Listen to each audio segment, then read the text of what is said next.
For those, maybe if you didn't touch base with Carol or anyone else in front, we have our fundraising lunch. So we're gonna have some delicious soup after we finish our public meeting today. So hopefully you can all stay and enjoy with us. So today, because we are talking about children, let's read one text here.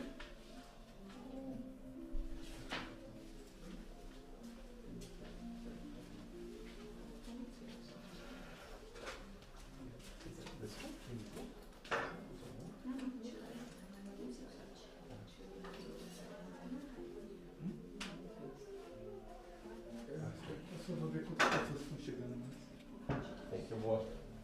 All right, so the text is from Living Spring, number 157, and the title could not be more related: children.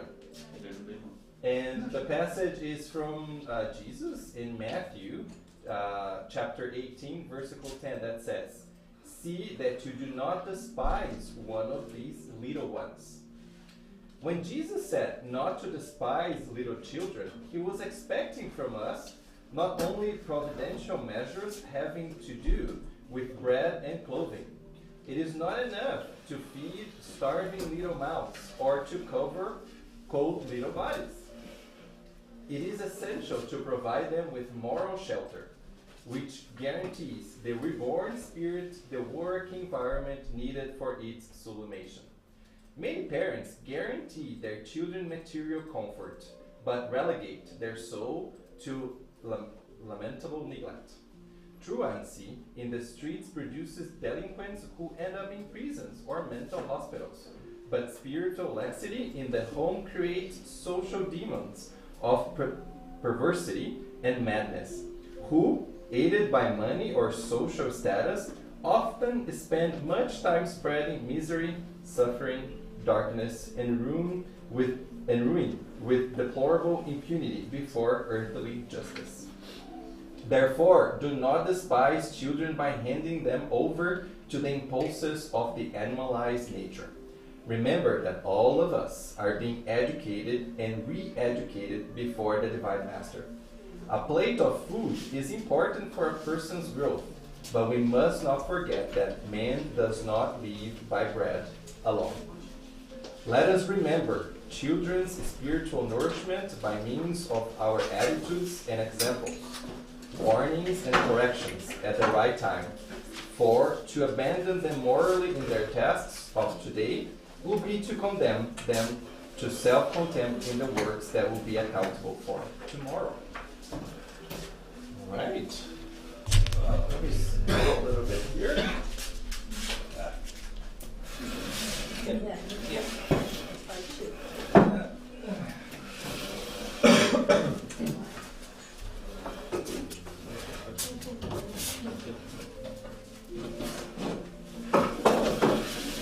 Wow.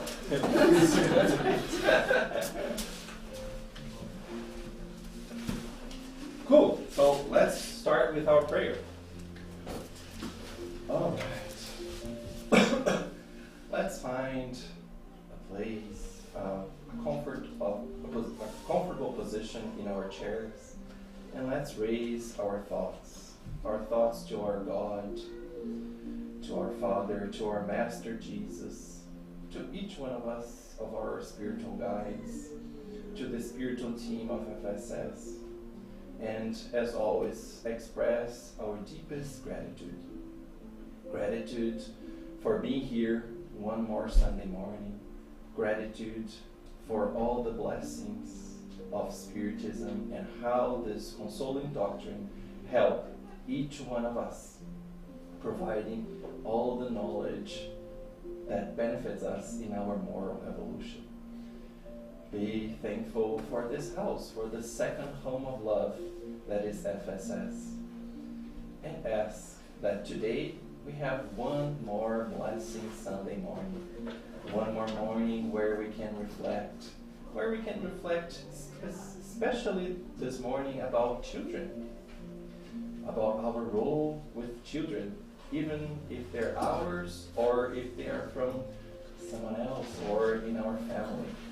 Let's ask that the spiritual team guide us in the reflections. And we have one more enlightening morning full of love, serenity, tranquility, and light. So be it.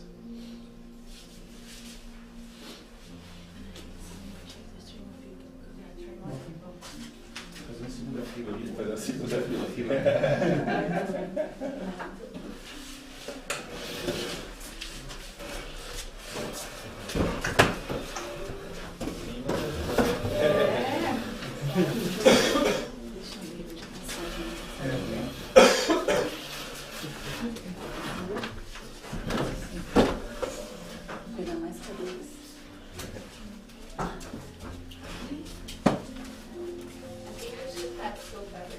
Yeah, you should have soup every Sunday.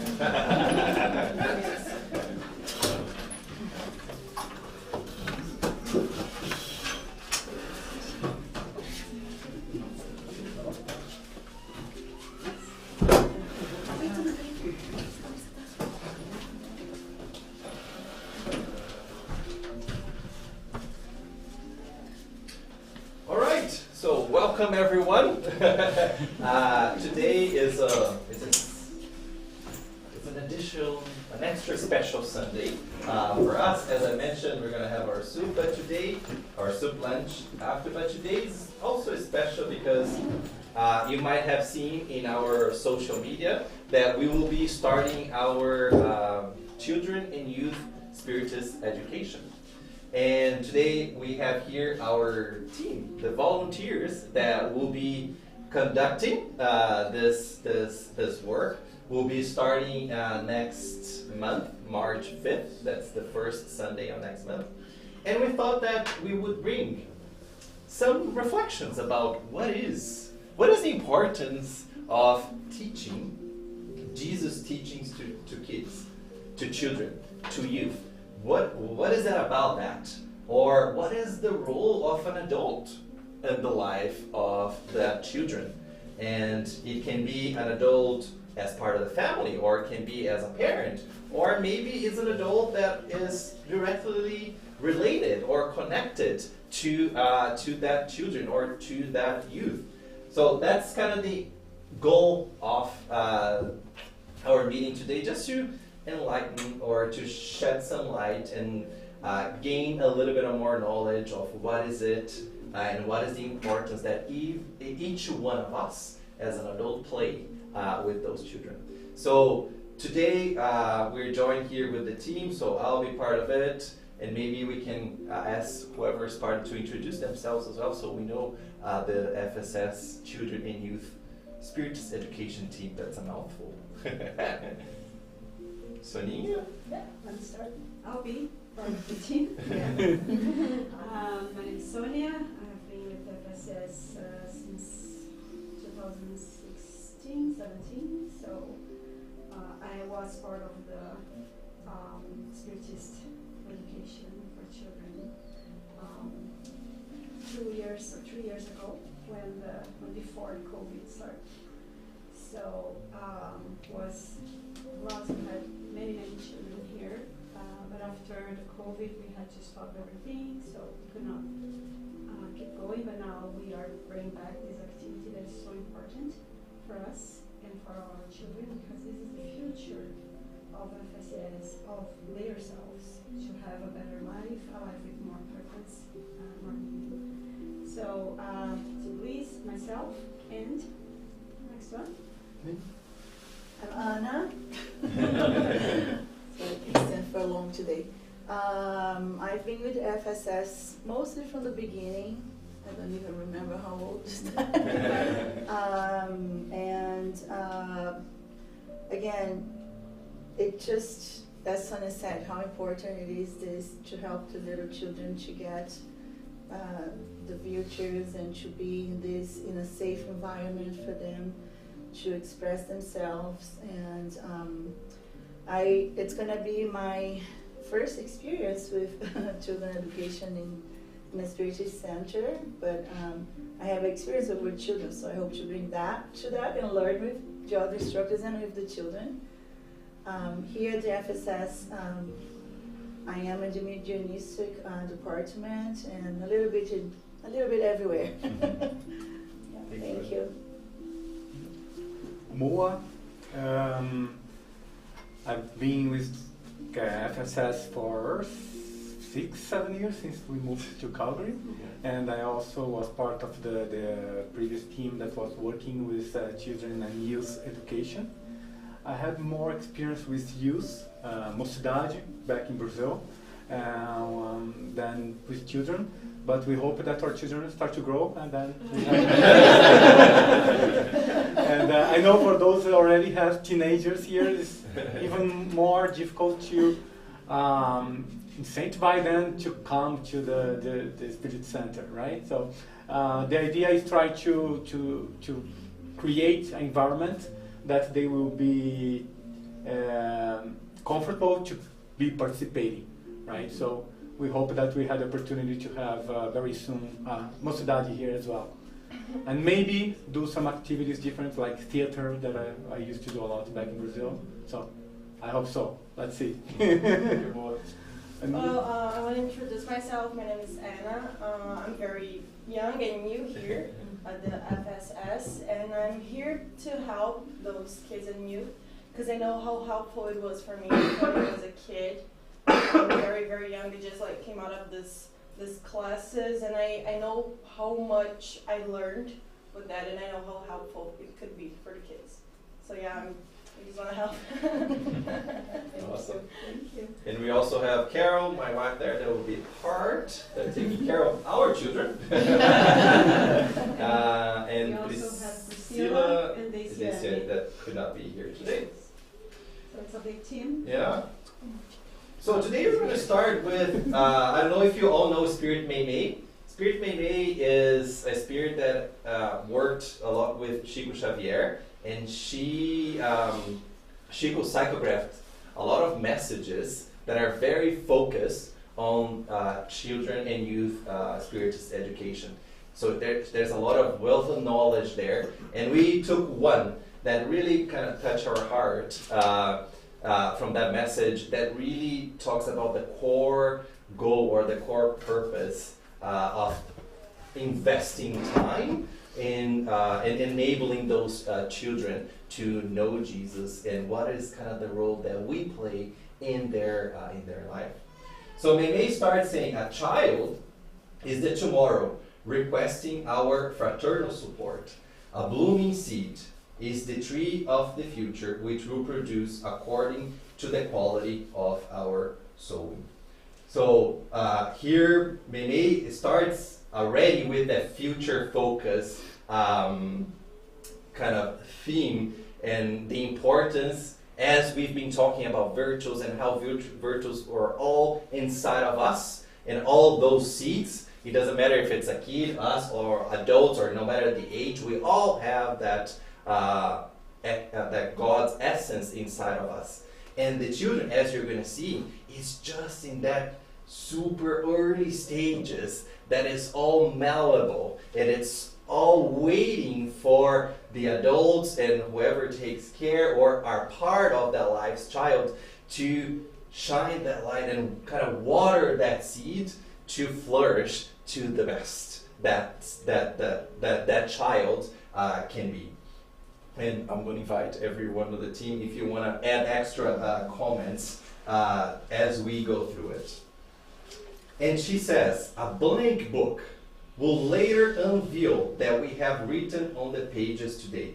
An emerging light will shine in the future according to the field we place in his or her heart.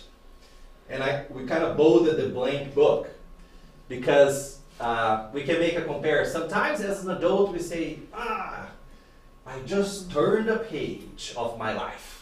Something happened, a cycle closed, and I am in a new cycle now, right? Something that we maybe were able to accomplish, or something that we did it, and it's like, yeah, I'm in a new chapter of my life. Now let's compare us, adults, in a new chapter of our lives, and that kid that is just a blank book, waiting and working on to write their first chapter. I found that was so kind of profound to me, and how us as an adult help with that blank book that the kids are. And also, if we think about what about that kid is an immortal spirit, right? How come that kid is a blank book? Aren't we all immortal spirit, and we had other reincarnations, so we had past? Is she kind of denying that concept? No, she's not. We can remember about when we reincarnate, we forget everything on purpose, right? Can we imagine us remembering, even us as an adult, remember everything we've done in thousands of other incarnations, and then we just came across someone that we hurt? I think that's a mercy from God already, so we can kind of come as all of us came as a blank book, and we're invited to focus on what we can do of good, right? We don't need to worry about what we've done in the past. What's it in the past? It is there, and we have as many opportunities as necessary for us to come as a blank book and do our work to re-signify and to change maybe some of the mistakes that we might have had in other incarnations. And here is, again, another invitation as a parent, as an adult, as someone that is with a kid, to help with that blank book. Can I add? Yeah. So any parent would neglect send their kids to the school, right? To educate the kids, to prepare them to the world. Any parents would say to their kids, okay, you don't have to worry about work, right? So every single us that has children or has nephews, friends that had kids, we always are worried about them, about what they are going to be in the future, right? But sometimes we kind of forget about the needs that is not just in the physical world, right? So us as spirits, we should know better how important it is for the happiness that the children have a base where they can think about their conditions in this world, their place in this world, more than just be worried about the happiness of those children with education, job, and material things, right? So sometimes we have to stop and reflect. So what can I do better for them to prepare them for the war, right? And just adding to your top of you were saying, it's important sometimes to think when we have this type of thoughts. I don't want to provide any type of religion to my kids. I want they choose what they want to follow when they grow. However, how they will be able to choose better if they don't have any basement? Of course, they can make that decision later on, but it's our duty to provide, as Noah said, both intellectual and moral education. And that's the purpose here. In FSS, we teach them about the virtues, and about the virtues that Jesus is the best model of how to practice, how to feel the virtues in our lives. So it's important for us to have that thought, that feeling that we have a mission, and we're going to talk about that, how to introduce Jesus and the virtues to our kids' lives. And I think it was a great segue. So I may continue saying that a delicate bolt will cross the rough oceans of earth according to the strength we reached his or her structure. In the soul of a child lies the essence of war or peace, misfortune or happiness. for the days to come. So here is, again, that balance that not only children are invited, but we say this a lot here in FSS, is how to balance. Are we saying that the material world here doesn't matter? It's like, no, we don't care about it. No, the material world, the material things has a purpose, right? However, the invitation is, how can we balance our effort and the time that we put towards figuring out things that we need to do here for this life and things that we will carry beyond my Louise life or beyond this incarnation. The same way that we can influence, as we know, children are, I'm learning now with my kids at early age, they're kind of sponge, right? They absorb every single thing from our behaviors, from the way we say, and even kind of the energy that we bring to our house. So that's another call for the adults that are part of a children's life. Are we encouraging, as Moa said, when we send to school and there is maybe something at school, oh, the kid bring a report card, and the first thing asks, who did better than you? Or oh, how are you comparing yourself to others? Instead of, are we encouraging that competition? Are we encouraging, is that the type of behavior that we would like to encourage? Or we just want our kid to be at the top, right? Always first, always first. Second is the second to lose. So those types of behaviors or the way that we conduct our lives influence heavily on the children's life. So there is a call for us as an adult, it doesn't matter actually if we have kids or not, to balance. What am I doing? Am I incentivizing, as Sonia said, the virtues? The things that that kid will tell or include in the story of his or her blank book in terms of what am I going to carry beyond the incarnation that this kid is in right now. That serves the purpose for us as well. Are we balancing? Are we taking too much effort and spending so much time in the material component of it? I'm not saying to neglect it, but can we put in the scale and see, okay, I am doing all the things that I'm invited to do that can really help me, Louise, as an immortal spirit and goes beyond this incarnation. Because all those kids, they will bring all their influences, their habits, the things that they are here, like we are here. We were all kids in the past that we are here to deal with, right? To resignify and to change.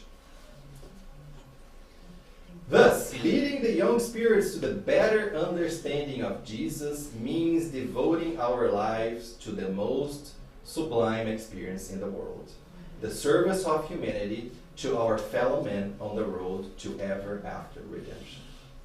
I think that comes very close to your point, Sonia.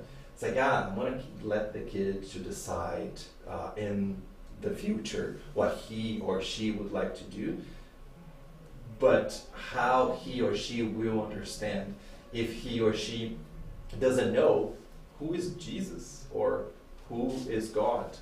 If we know that this is, I would maybe make another point, if we know that this is doing so much good for us as an adult, why wouldn't it be good for the children when they are young? So this better understanding of Jesus, and we're going to talk about the path of goodness, that is a big responsibility / invitation / call for all of us that has an influence in children or youth. If I may add something. We are in a Spiritist Center. Of course, we're going to talk about Jesus and, of course, about the doctrine, the Spiritist doctrine. But the goal is not to turn the kids into little Spiritists, because it's way beyond religion, right? We know that there's not, oh, this is the one religion and everyone else is wrong. That's beyond that. Mm-hmm. So also coming from an experience where my kids are not participants, because my husband is an atheist, he doesn't want them, he wants what Sonia said, then to be able to decide later.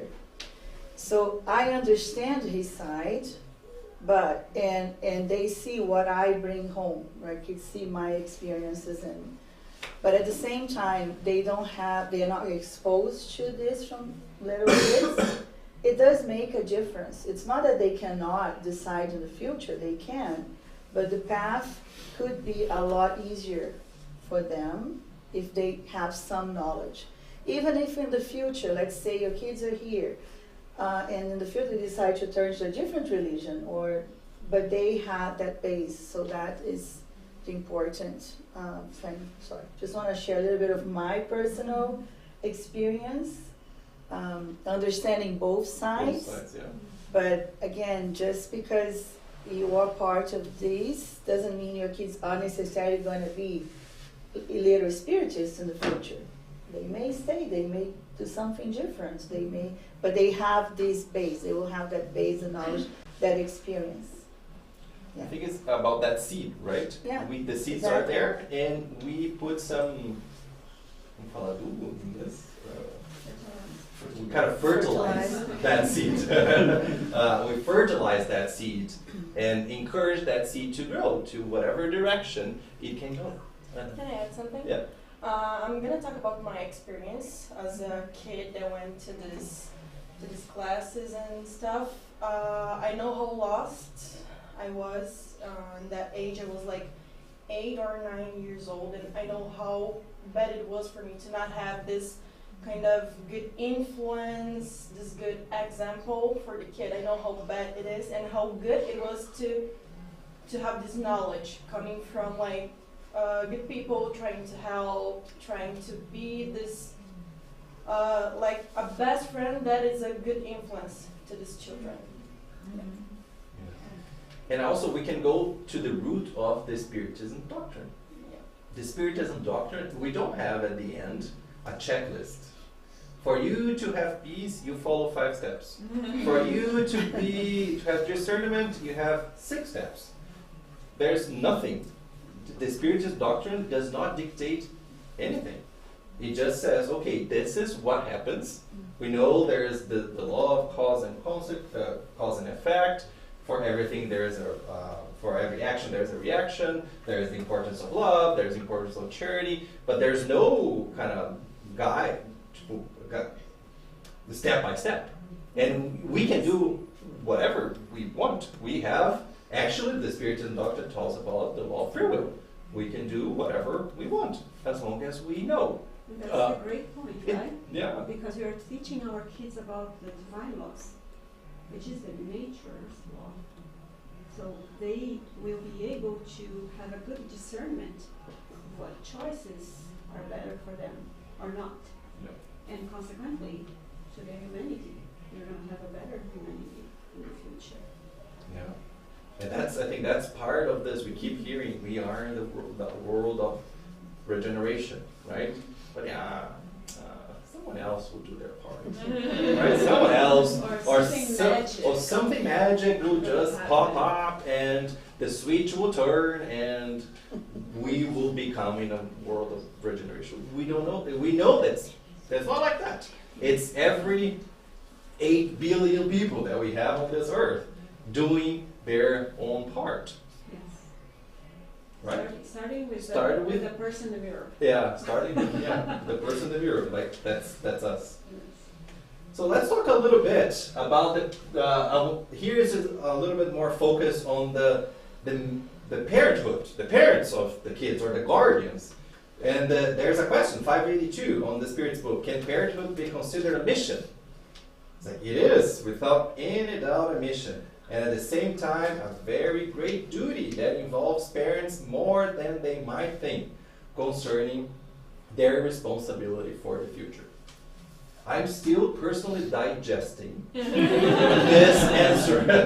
It's been 18 months that I'm understanding what does that mean, that mission. And every one of us that are a parent or maybe can relate at some level, what does that mean to have, in my case, 2 at the same time, sometimes challenging you, not challenging Luis as this body or this incarnation, but my spirit. with my behaviors or my attitudes that sometime when I just lost my mind, right? What does that mean? How do I feel? How do I prepare myself? How do I know my own triggers? How do I know how I react to things not only with my children, but in life, in society, in my work, and how I bring my past habits, my mental paths on how I deal with situation that might not be appropriate anymore, right? So there is this mission. It's with the kids and with my own self. It's kind of sometimes I go nuts, but it's part of the journey. Wait until they're teenagers. Yeah, exactly. That's what people have been telling me.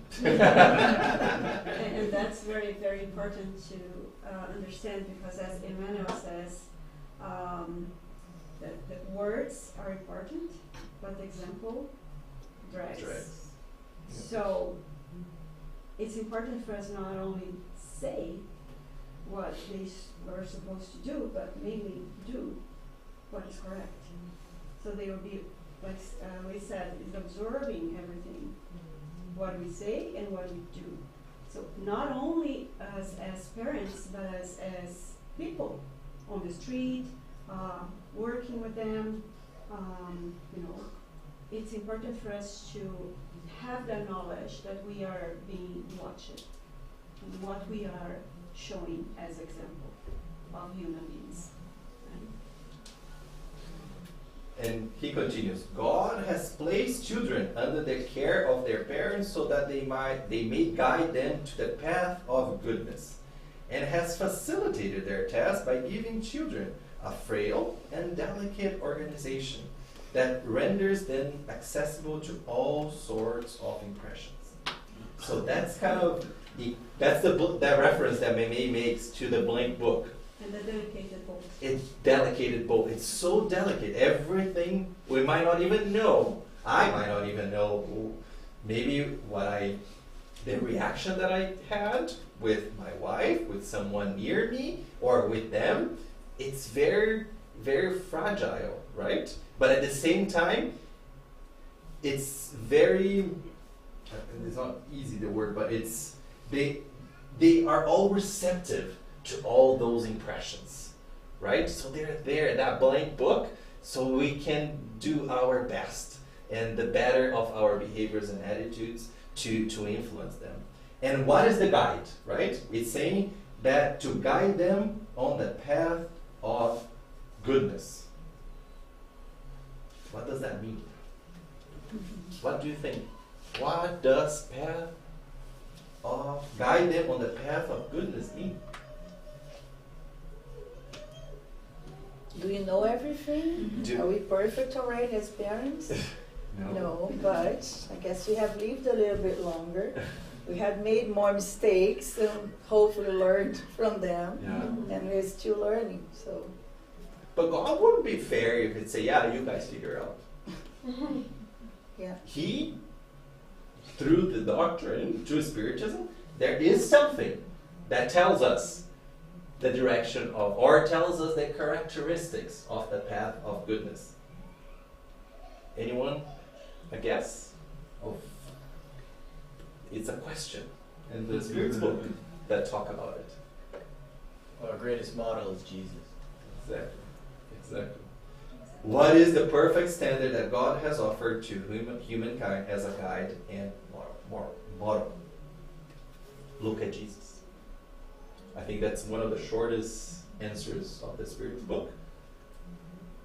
So Jesus has given us 2023 years ago that path of goodness, right?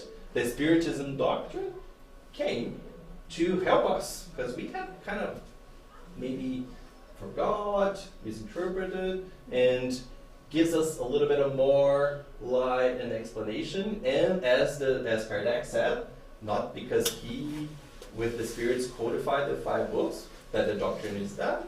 It evolved since the inception, since the creation, with so many spirits and so many immortal spirits that contributed, just to name a few, Divaldo, Chico, that helped us even more to understand that.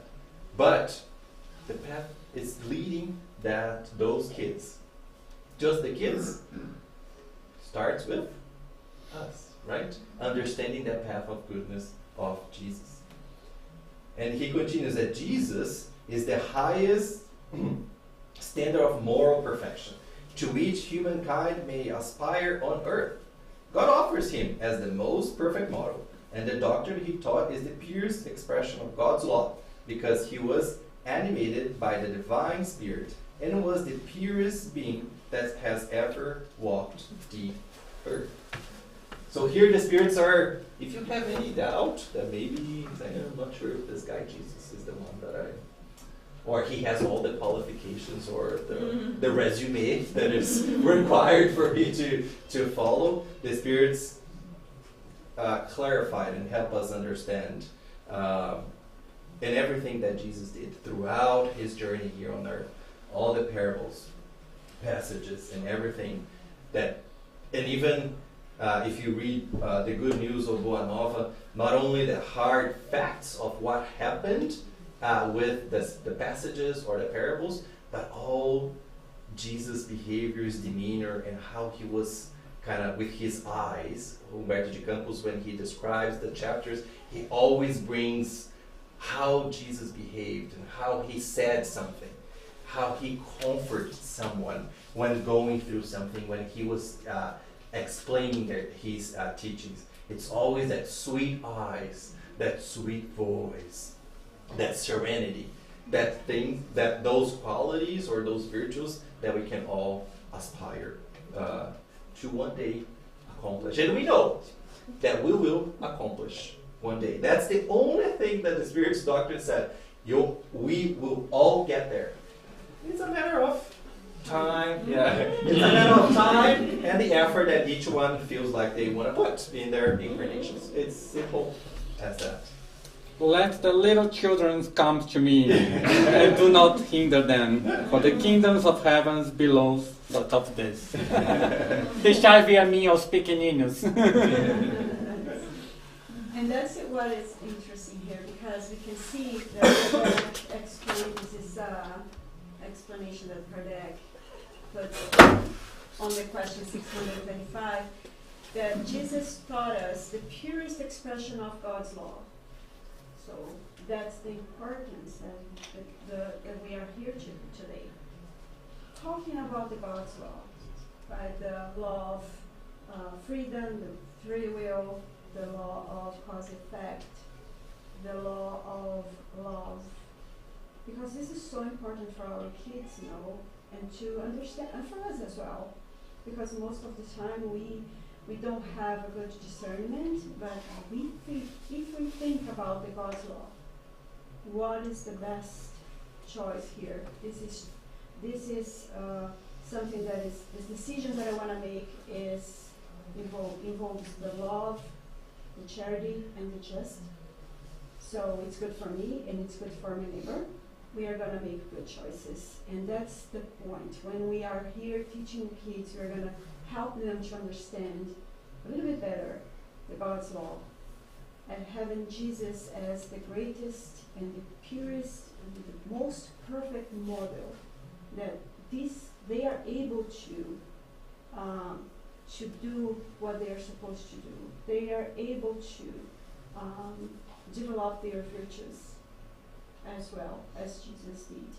So that's the most important point, that we are there talking with the children and helping them. And as well, when we do that, we are doing that with ourselves as well, because we are still learning. So we are learning with them. And this is the part of this great activity to help the kids. We are helping ourselves, right? And this is very nice. It's at least for me, it's so important. I learned so much with them. And what does the guiding model say about the children? So Moa already. Sorry. Wrong timing. So Jesus said, let the little children come to me, and do not hinder them, for the kingdom of heaven belongs to such as these.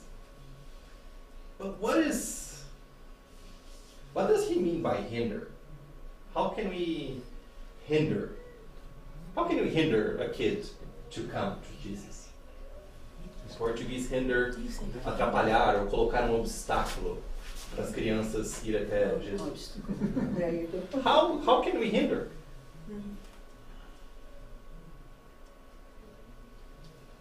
But not exposing them to it. By not exposing them to it, yeah.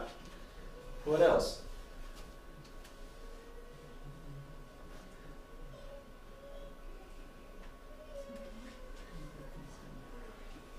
Anything else that we can do to hinder?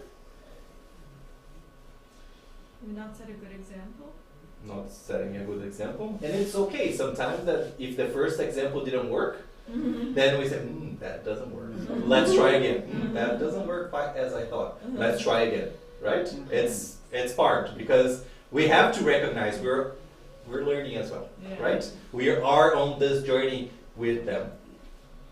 I think not exposing, yes, and also as we mentioned, if we decide, it's up to us, if we just I want to put more importance on things that are just good for me right now in this life. I decide not to balance. I don't think that I should do work on me or think about Jesus as a path of good. I don't want to do that. Can we do that? Yeah, yes we can. No problem. Is that a hindrance to a kid? Yes it is. Because we're not fulfilling that mission, if it's a parent or not, to show the path of goodness.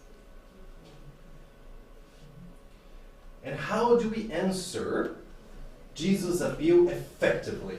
So, how not to hinder? And then I want to come to Mimi again. And she said, education is considered well understood and well lived if able to fully educate the human being. To achieve this expectation is to understand the essence of the teachings of the Nazarene Master, which remains everlasting. Let the little children come to me, and do not hinder them, for to such belongings the kingdom of heaven. Is, as Anna mentioned, is showing, right? Education, not only say, this is the divine law, now you follow. We don't learn like that.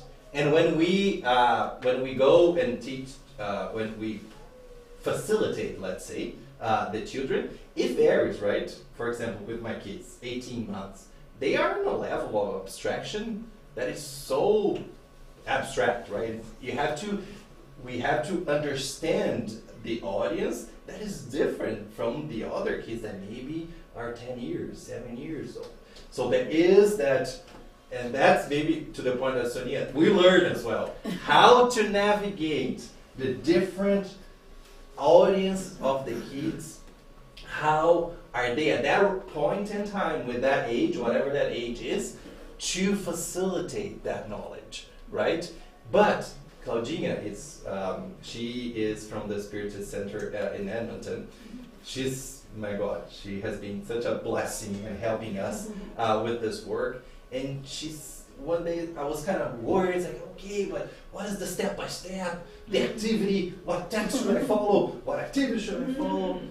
And even with my kids, and she said, Luis, it doesn't matter. If you do with love, with attention, respect, affection, and also remember, and at that point I had forgotten, remember, that kid is an immortal spirit as well. That spirit of that kid is listening, maybe not listening, but hearing, right? The kids might be hearing and the spirit might be listening, but the spirit is there, and somehow, somewhat, that spirit will absorb something.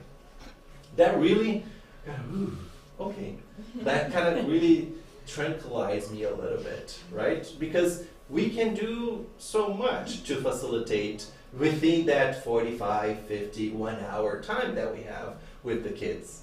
But if we do and we put forward our best effort to show and to unveil, like the Spiritist doctrine, remove the veil, kind of help that kid remove that veil of that spirit, that's what can be done, right? So that was, as we prepared for this activity, that was a very important kind of message that I kept to my core to remember. Even with my kids, it's like you are telling, and that spirit is listening to that. And this maybe continues. The important thing is to take care of our children, guide them with love and security. This is our role in the world. Lead the children to Jesus, despite our human imperfections, struggles, and conflicts, characteristics of our moral belief.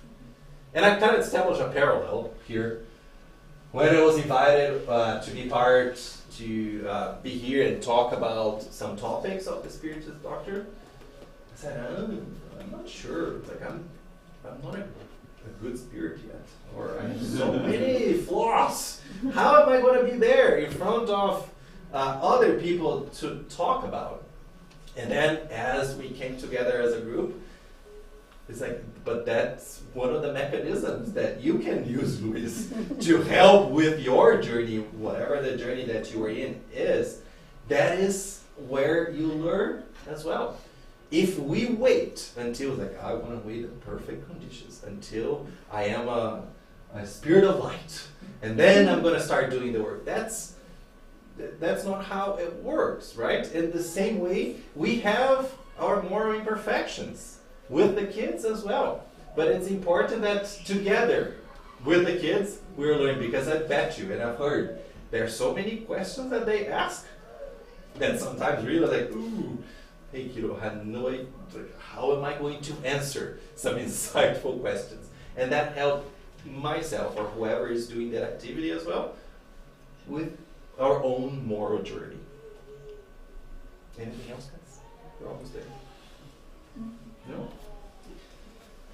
So what is the Spirit's education? What is that about education? It's, again, is to lead the children to Jesus.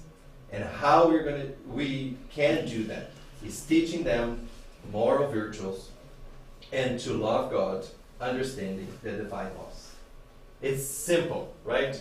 Jesus and divine laws and the virtues. There's no like book or step by step or a PhD that we go through it, or a book or read. Yeah, it's like, it's again, affection, respect, security, love. That's what it is. Simple as that. And here at FSS, we have the way that we work is on every month we're going to talk about a virtue and have activities with the kids to talk about fraternity, love, charity, humility, faith, hope, patience, indulgence, justice, generosity, tolerance, serenity, respect, discipline, and so many others that we can not only do here at FSS, but at home or with someone else that you know that has a kid. It doesn't need to be on this environment. It's something that is throughout on the daily lives of each of the kids. And that's a good point, because we have only 40 minutes to talk about those virtues with the kids. So then we talk with the parents. But today we talked about this virtue, fraternity, and we thought about this and that. So that the parents can continue with that same, they can observe their kids, they can keep teaching them and reminding them about what they have seen here with us. So this is just an initiate point that needs to be continued at home. So we do per month, right? Yeah. So each month we follow one virtue. So we have an opportunity in the first week to introduce the concept to the children, right? And talk about situations in their lives, like in school, that they can practice that virtues. And then the next week, we go back and remember what we taught. So we have this opportunity for a full month to work in each one of those virtues. So that helps also consolidate in their mind the concept that we are talking. That's right, yeah. And we do that, like we do separately, the teenagers, right, and the little ones. So we have 2 spaces there. We are still working on to have a better environment, to fix the little room with toys, so we can sit with them and we can teach them, the little ones and the older ones will be with Mua in the other room, because they can absorb more. The little ones, they need concrete examples. It's different type of pedagogy. So we are going to be with the little ones, some of us, and the other ones will be with the bigger ones. Sometimes not just teenagers, me, the team. always the leader. And the older ones, sometimes they help with the little ones, and that this is like the practical for them to practice the virtues that they were talking about. So that's how we work with the kids here in FSS. And I'm going to take the role here as Luis needs to help Carol with the babies. And to finish up our presentation about the spiritual education, we're going to bring the sentence from Zerra de Menezes that say that a spirituality educated child will be an adult that will raise oneself toward future happiness. Because we believe that the virtues lead us to happiness. Not only the material success in life, which is important because we live here, so we need the material parts of life, but it's when we have spirituality in our lives, that fill the gap, fill the empty space that we all bring inside of us, because we are spiritual. We are not this blood and flesh. We are more than this. We are immortal spirits, and we need this type of food. We need this type of energy that only comes from spirituality.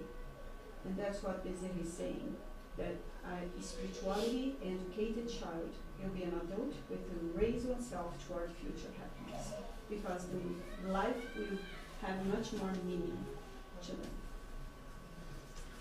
I remember that Gandhi was asked how can we spread Christianism in India, and one of his answers was first Christians should live as Christians, right? So I think when you guys are talking, I hope, I don't know if my kid will participate, I hope he will, but it's just the opportunity to kind of bring all the virtues to action, and to it's not about you praying on what you believe or not, but just to live by example. So I think this is very good. Yes. And Anna kind of made me emotional when she said how important it was in her life. It also brings put things in perspective and brings hope, and even the resilience to endure hardship in life when you think this has a meaning. I don't need to get lost or desperate. This is what will happen, or just bring faith on whatever it is, right? Even if they choose something different in the future, it's just when you incorporate values and virtues in your life and you just lead it by example too. Yes. You have a roadmap. Yeah, kind of. a blueprint. You can't do that, but you're not lost. Yes, right? Exactly. And and we are going to talk about this with the teenagers. They have so many questions, mainly about their own lives at school, at home. So they are going to bring that questions, and we're going to help them to understand their struggles in life according with the divine laws, what they can learn from that, how they can act virtually in that situation. Okay. Anybody has any questions about our activity or any comments? We thank you everybody that are here, and we also kindly invite to spread the word. So other friends that you guys know that have kids, tell them that they have a space here that they can be by themselves, open themselves and ask questions. So help us spread the news. When will this happen? They will start March. No, First my English year. is terrible. 5 de março. March 5th, yeah. 5th, yeah. So the first weekend of March, and then we'll be all every month, every Sunday, in the same time that we have here the public meeting. Yes, parents will right? be here and kids will be there.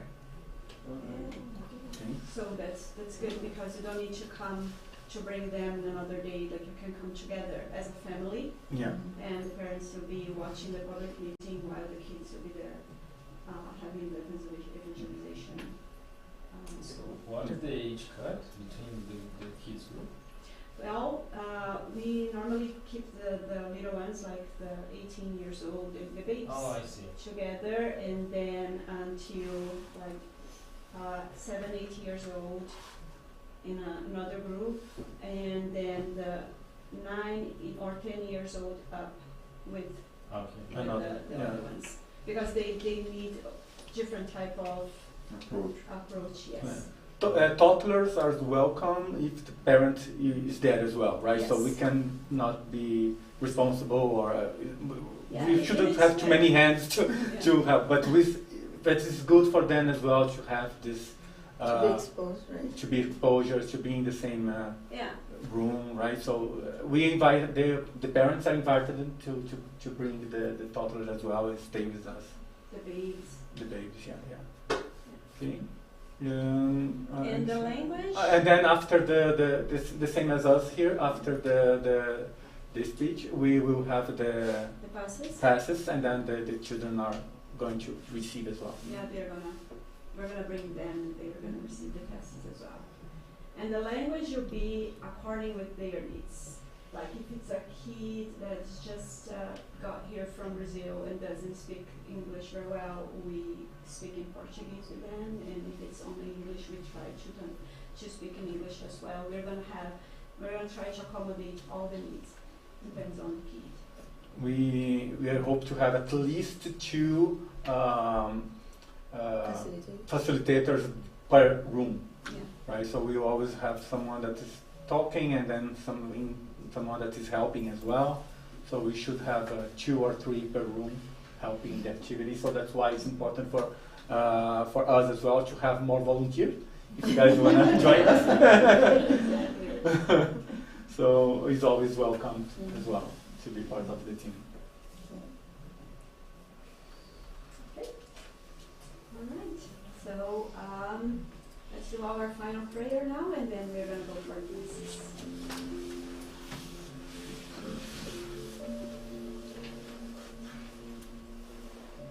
Let's raise our thoughts and hearts in gratitude to Jesus, now our Master.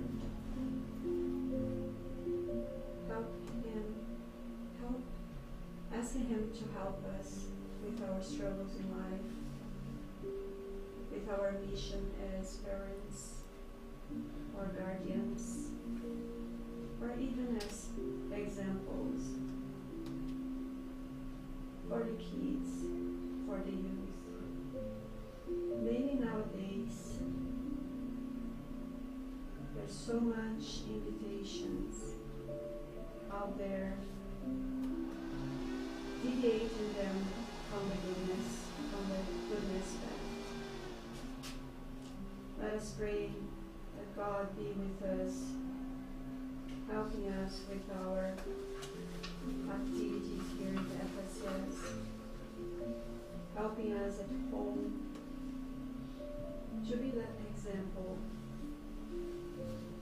to work on ourselves, to develop the virtues in our hearts, and so live the virtues in our day-to-day. May Jesus